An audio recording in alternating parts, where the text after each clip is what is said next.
All right, welcome back, everyone. Thank you so much for those of you that are tuning in. We are continuing on with the Resources Within Reach series of Care by Christie Share the Care show. I am Christie Freeze. I am your host and founder of Care by Christie, which is creating a roadmap for elder care.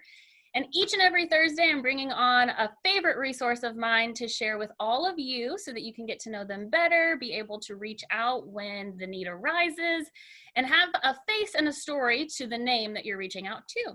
So today I have Sarah with me. Thank you, Sarah, so much for being here.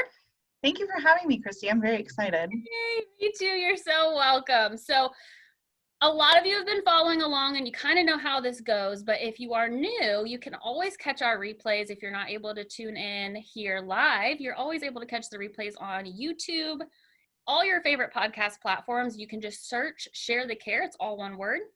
And on YouTube, it's at Care by Christie, all one word as well. So catch our replays if you miss us here tonight on Thursday, but we're going to just dive right in. And Sarah, I would love if you could introduce yourself to us and maybe give us a little bit of background on what led you to starting your business. Okay, thank you. Yes, I am Sarah Kendrick, and I have founded a business called RHEA Services. And it's a bit of an unusual story, I suppose. In my former career, I was a music therapist, and I did that work for about 14 years and left that career in January of last year. Okay. And when I finished, I wasn't sure what I was going to be doing next, but I had some time to figure it out, which was very, very fortunate. And in March, I was actually reading an article about a woman who had lost her husband. They were actually very young. They were in their 40s. That was really unexpected. And so they weren't at all prepared for that because it was shouldn't have happened at that point in time. And in that article, she had talked about how difficult it was for her to have to make all those phone calls to different companies and different, cell phone companies and things like that to say that he had passed away. And I had the thought that, yeah, that's really terrible that you should have to do that work. Isn't there anybody who can help families do that? And so I started looking into it, and I couldn't find anybody doing that. And I thought, well, maybe that somebody should be me. So I started looking into what that would entail and what kind of things you would need to do to help a family finalize the estate. And I realized how few families are actually prepared ahead of time too. So that's when I started thinking about creating the pre-planning side of the business, and creating the book and doing all of that work. So that is the interesting version of how I got to be here.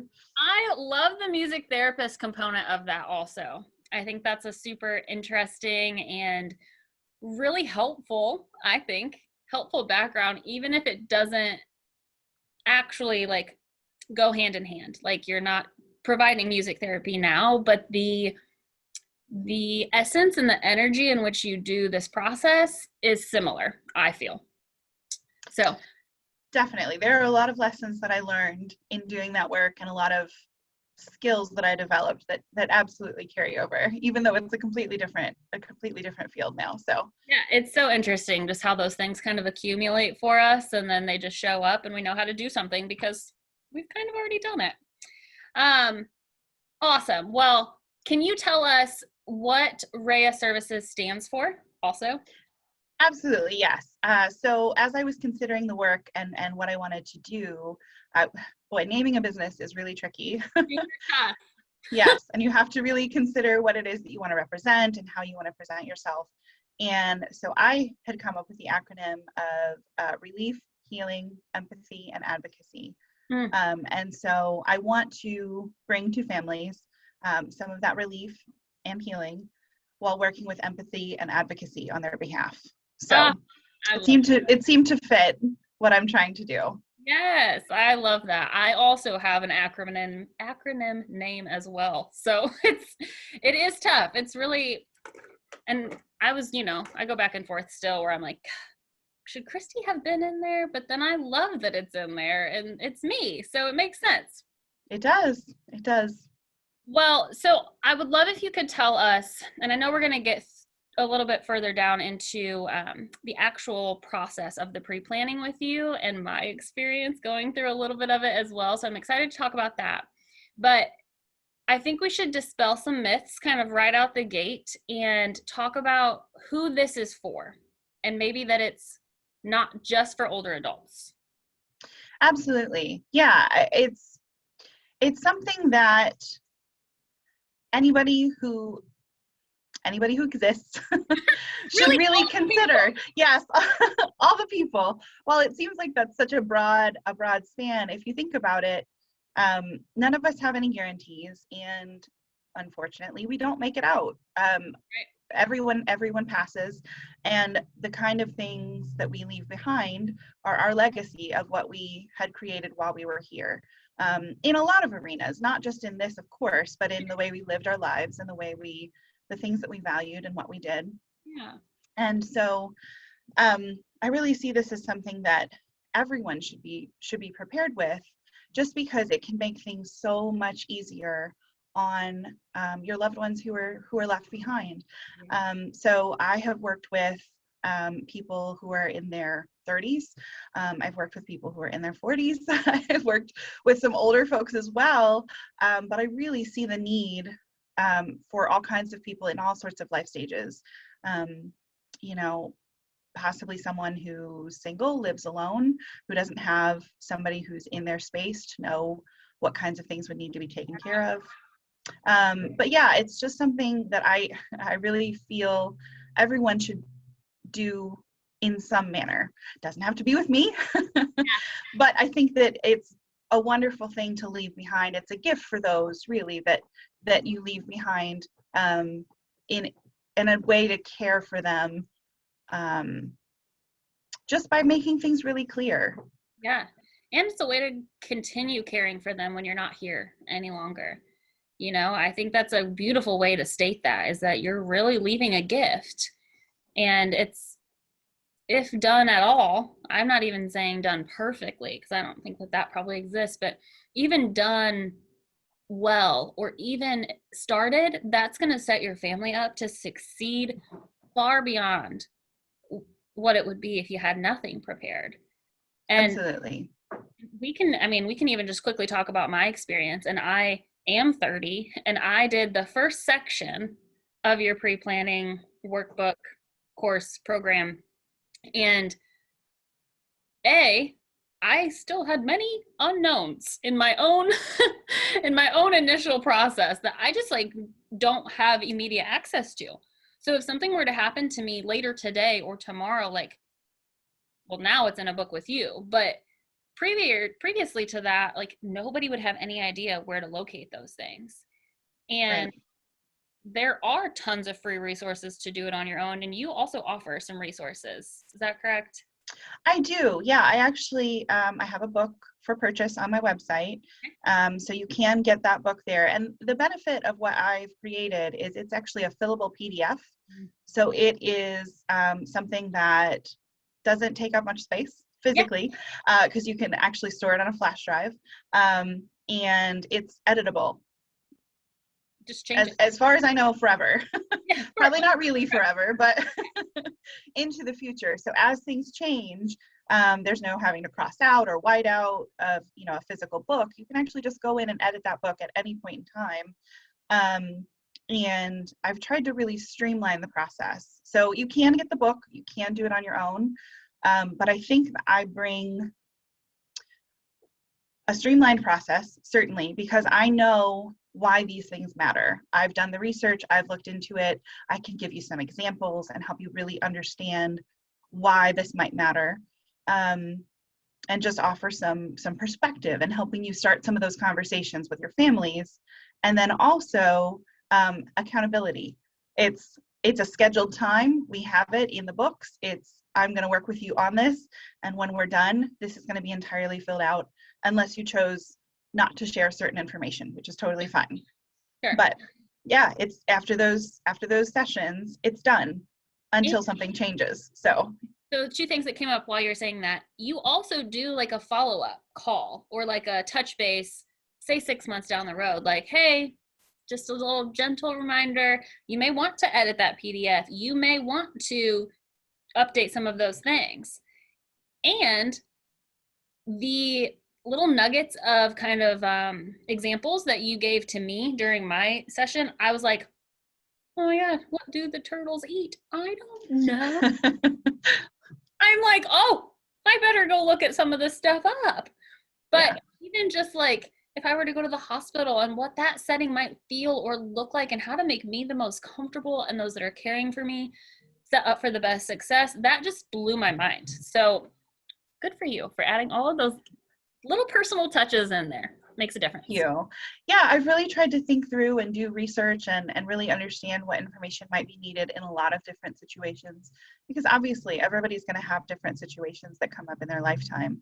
And so we can't prepare for everything, but I think we can do a lot of work to be prepared for what may and may not, let's hope not, but we just don't know. So yeah, I've tried to cover a lot of bases. And in fact, so I created the book less than a year ago, and I'm already, I'm making a second version because there's more things I need to add.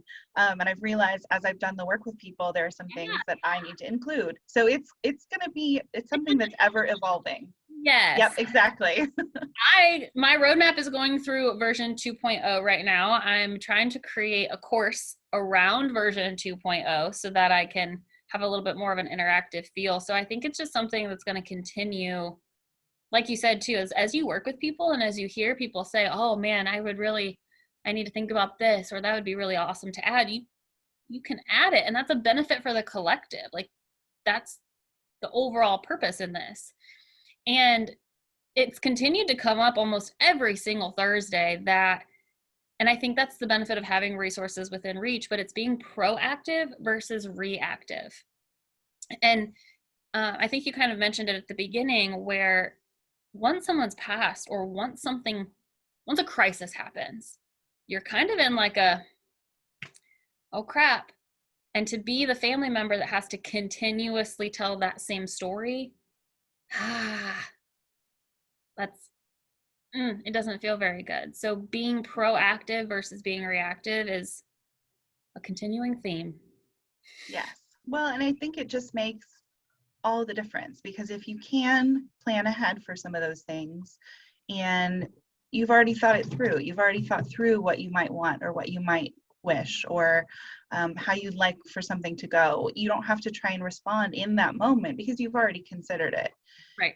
So it just, I think that being proactive as often as possible is a good plan. We're shifting, I think. I think the paradigm is shifting into that a little bit. And as people have more tools and have more access to the tools that can help them and not feel like they have to do it alone, I think that there's hope for that. Absolutely. All right. Another question that I have for you is, are there any other instances when an estate closure service might be helpful? Absolutely. Yeah. So the estate closure piece is where I can come alongside the family and provide some support in finalizing someone's affairs. So helping them to file life insurance claims, or making some of those phone calls to cancel appointments or services or different things like that. There are so many details that have to be managed after someone passes, unfortunately, and it usually falls to the family because that's who is there to take care of that. So that's a way that I can come alongside them. But I've actually spoken with some other people who had said, this actually might be really beneficial. For example, someone who's going through a divorce. You have to make a lot of those same phone calls and do a lot of that same work after getting a divorce or going through something like that. Interesting. Yeah, so I had considered that. I was like, that is very interesting. I hadn't had that thought initially. Someone had also mentioned, at a pet's passing, just because they may not want to have to make some of those calls and handle some of those details. They don't want to get, paperwork on, say their microchip registry or something like that after, as a reminder of something that might have happened. And so if somebody wanted some assistance with some of those details, I could do that as well. But yeah, I think it's just being able to provide some of that support to people can be really meaningful. You're the perfect person to do it. You're so good. Thank you. You're welcome. All right, I have one more question before I have two more questions. I have a lot of questions, folks. Is the pre-planning, and I can answer this question also. So I'm going to let you answer and then I'll give my answer. Is Okay. the pre-planning only useful when you're also planning for end of life? It is not. And I've again, it's something that I've been learning more and more of as I speak with people and as I work with people. Some more instances when that would be really helpful information to have. So it does not need to be considered just end of life planning. I am working with someone who her wallet was stolen several years ago. I know. And so she didn't have any of those cards or any of that information. And in fact, I think like her social security card was in there. And so she didn't have it. And so having some of that information written down, it's so much easier to then call the credit card companies and say, hey, my wallet was stolen. You may not know, every credit card has a different phone number on the back of who you're supposed to call if something happens with your card. But if something happens with your card, where do you have that number? You can go online to look, but they've got a whole lot of different numbers, and it's going to take you extra time to be able to figure out who should I really be calling. Wow. So that's an instance where that could be really helpful. I'd also done I had taken a disaster prep continuing education course, and actually I got a lot of really useful, helpful information from that. But that was something else that came to my attention was in a situation, this person had gone through a wildfire in Colorado. And so they lost a lot of important paperwork and things because they could only take so much. They had to evacuate pretty quickly. In a situation like that, again, this is on a flash drive, and you can have, there's plenty of space. You can have your will, a copy of your will, a copy of your birth certificates, marriage certificates, all of that important information. You can have copies on this flash drive, and then all you have to grab is this little device, and so in a situation like that where you have to be quick and you have to, exactly. So it can be useful even honestly in any big life change. So say you move or you get married or get divorced. Again, that information can be really helpful for a lot of those big life events. You have another baby or a baby for the first time. Just because there's so much information. And as we go more towards more digital and having things be more online, it's going to be that much easier to lose track of things just because there's so much out there. So keeping an ongoing record is going to be really helpful for all of those events. I just love the idea of it all being in one spot. I am a chronic multiple notebook user where I'll start one, or planners. I just decide that I want a new planner, but then all my passwords and all the things I wrote at the back will live in the back of that old planner. And then I'm like, that's not very helpful over there, is it? Yes. So it's even something I don't know, even my first segment that I've gone through with you, just to know that is at a quick access. I can just grab it and have access to it whenever I need it. I could send it to my mom. I could send it to James. Anybody could easily access that safely. And will you tell us about that also? Yeah, definitely. I have done everything that I can to make sure that things are going to be as safe as possible. So as I go through the pre-planning process with people, I keep all of those books on a locked flash drive. The books are also password protected, and that the flash drive that has a password on it is kept in a locked cabinet. So it's nothing is yes, nothing is actually kept on my computer because I don't want it to be able to be accessed. It's really important information. I want to make it as secure as possible. And so then when I do provide those to people, again, that book is password protected. Sure. And it comes on a flash drive, and either I can mail that to someone who is farther away with tracking information and all of that. Or if you live nearby, I can deliver those. So I've tried to make things as safe as possible. And then I do let people, You tell them That's your my own dog. friend, Home office, right? right? I love it. So if after I do finish that process with someone, I will keep the book on my files for 60 days so that people Okay. can make sure that everything's as it should be, check all that information and look it over. And then I delete it from my records entirely. So I do not keep a copy on file because it's important, sensitive information. And I don't need to have access to it forever. That's Right. just, it should be kept safely with who owns it. So yeah, so I do have a little bit of a time so that people can check it out and make sure that everything's okay. But then it's gone from my records too.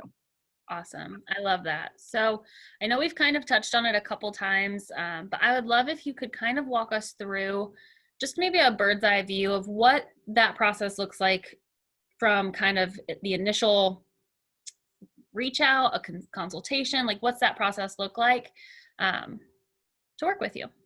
Sure. And I will talk about the two different sides a little bit differently because they are a little bit different. So for the pre-planning, for both, I'm able to do an initial consultation. I'm happy for people to meet me. I know that I am new to this space and it's a new service altogether. So a lot of people just aren't familiar with that. So I'm happy to meet with them by Zoom, over the phone, however they prefer. And able to do that, and they can do that on my website, or they can reach out to me on the phone, email, however they want to. So we can do that initial consultation, and then for the pre-planning, I have it set up so that it's 3 sessions, pretty typically. Now, again, if somebody has more information or it takes a little while longer for us to go through the process, that's fine. But the typical scenario is 3 sessions. It takes about 3.5 hours to do all of the work with me. And so I send out a little welcome letter before each session, which provides a checklist of all the information that we'll go through in that session. So I typically suggest that people schedule sessions about 2 weeks apart so that they can kind of gather up all of that information for the next session. I don't want it to be too rushed for people to feel like, oh my gosh, we have to get all of this information together, because it can be very overwhelming. It's a lot of information. But I think it's really easy to kind of lose momentum on those things. So 2 weeks seems to be about the right span to where if you can keep that momentum, yep, you have time to gather it, but then it's also done in a month and a half. And then it's just done. Yep. So yeah, so that's kind of what that process looks like. And then for the estate closure, it's a little bit different just because it's more individualized. So it's very much, how can I help? What do you need? So again, we can have that same consultation. We can have that same time to talk and for them to get to know me. But then it's just really trying to understand how I can best support the family. So if they need me to make some of those phone calls and kind of follow up on some of the details of someone's passing, I can do that. If they need other resources, so say they were to need a handyman or a lawyer or someone to help them move out of their loved one's house or close things down, I have resources for that too. So it's, and again, that can all be done virtually as well. So by phone or by Zoom. And then it's just kind of going forward with what they most need. And that is done. So the pre-planning is just a flat rate for the whole service. It includes the book, it includes everything. And then the estate closure piece is actually, it's hourly, but I bill it in quarter hours, in units, they call them, in what I used to do, because I just think that it's really important to be respectful and mindful of people's money. And I don't want it to be something where someone feels like I haven't spent enough time on something, when I can break it down by a 15-minute increment and say, well, here's exactly how long it took for me to do this piece. So I want it to be really transparent, really clear, and really easy to understand why something is the way that it is. So yeah, that's awesome. I wasn't fully understanding of the estate closure side. That makes so much sense. That's so smart. And yeah, and anybody that's watching this or listening to this replay or knows you personally knows that you're here to help. And it's not, like you said, it's, you're here to be transparent and to really, like, the goal is to help. And so by doing that, it's just going to set you both up for greater success. So I love that. There was something else that you said during there, and now I have forgotten it. That's all right. I love the estate closure side of it. And I remember. It came back. One of my favorite things of the pre-planning is that those 3 sections that you start with the least invasive and kind of work your way down or up, whatever way you want to look at it. And that just felt really comforting for me. I know I mentioned this to you when we actually met for our session, and I know you and I love you and I like working with you. And even I still felt that it was like this much of like a, but I also knew that you were going to take great care of me and that you were not going to lead me astray and that you were going to make sure that I was set up for success. And so that's like my overarching theme here as well, is I want people to feel that after they watch this. And if you're watching, you should feel comfortable because Sarah's fantastic and I was just smooth sailing and I've only done a third of it and I feel set up for success. So yeah, well, I just felt like it was really important to build that trust piece. People are really vulnerable talking about stuff that's in either case. It's a lot of information. It's a very big ask to say, hey, I'm a stranger. Don't you want me to come and help you? And so again, I wanted people to feel as comfortable as possible. And then the other thing that I know that we had talked about too is if there's anything you don't feel comfortable sharing in the pre-planning or in the state closure place either, if there's something you don't want me to handle, that's fine. For the pre-planning, you can just say, I'm not comfortable sharing that, or I will fill it in on my own. Yep. And again, because it's that editable book, you can do that. Yep, you can. So I never want people to feel uncomfortable. I want to provide them as much comfort and peace of mind as I can while doing this work. So that's always been really important to me. And it's huge. I just think that the more resources that are this way, we're going to slowly, maybe even rapidly, break down that stigma and that barrier that kind of surrounds pre-planning or that kind of surrounds being proactive, especially in this space. I know that you are serving a greater population than just the older adults and just family caregivers. But those are also just regular folks too that are probably like, I haven't thought about doing that for myself, and could totally feel comfortable to do so. So thank you so much for all that you do. Oh, you're very welcome. I'm happy to do it. All right, my favorite question is here, friends. If you just would love to, I know you love to, share your favorite self-care practice with all of us. Yes, I have been using the Headspace app to meditate for the past couple of years, and I have found it to be so lovely. But it's not something that I had ever done before, and actually my husband had recommended it to me, and I've really loved it. I've found it to be so beneficial and so helpful in bringing the kind of energy that I want into the world. It's not always easy. No, it's work. It's definitely work. And I think the biggest misconception is anybody that's watched these, I'm obsessed with meditation. And I think that misconception is that you're just like sitting in silence doing nothing, and that's not work. You're being lazy if you're sitting in silence doing nothing. And that is not true. It is incredibly tough work. Yes. But the benefit of it, it's very good work. It's completely changed my life. And I was definitely like raised and grew up in that hustle kind of mindset and mentality, and the ability to kind of just settle in. And I use Insight Timer, which is similar to Headspace. And I heard somebody on there say that it's really just recognizing and sitting with the space between our thoughts. And I thought that was just so, I liked that. Yes. Yes. Good stuff. All right.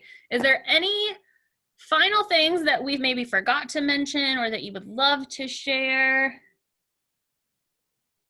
think we've covered it pretty well. Just know that if there are questions, if I don't know how to answer them, I will figure it out.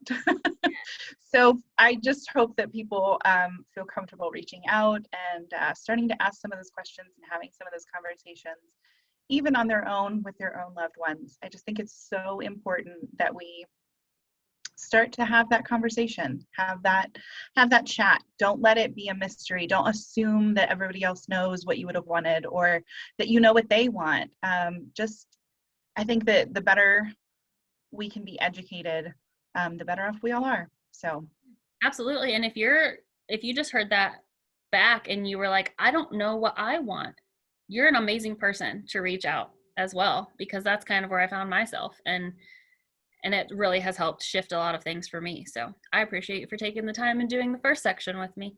It was thank you. I was glad to do it. Yes. All right. Well, thank you so much for joining me this evening. It has been a wonderful time getting to know you better, and I super appreciate your time.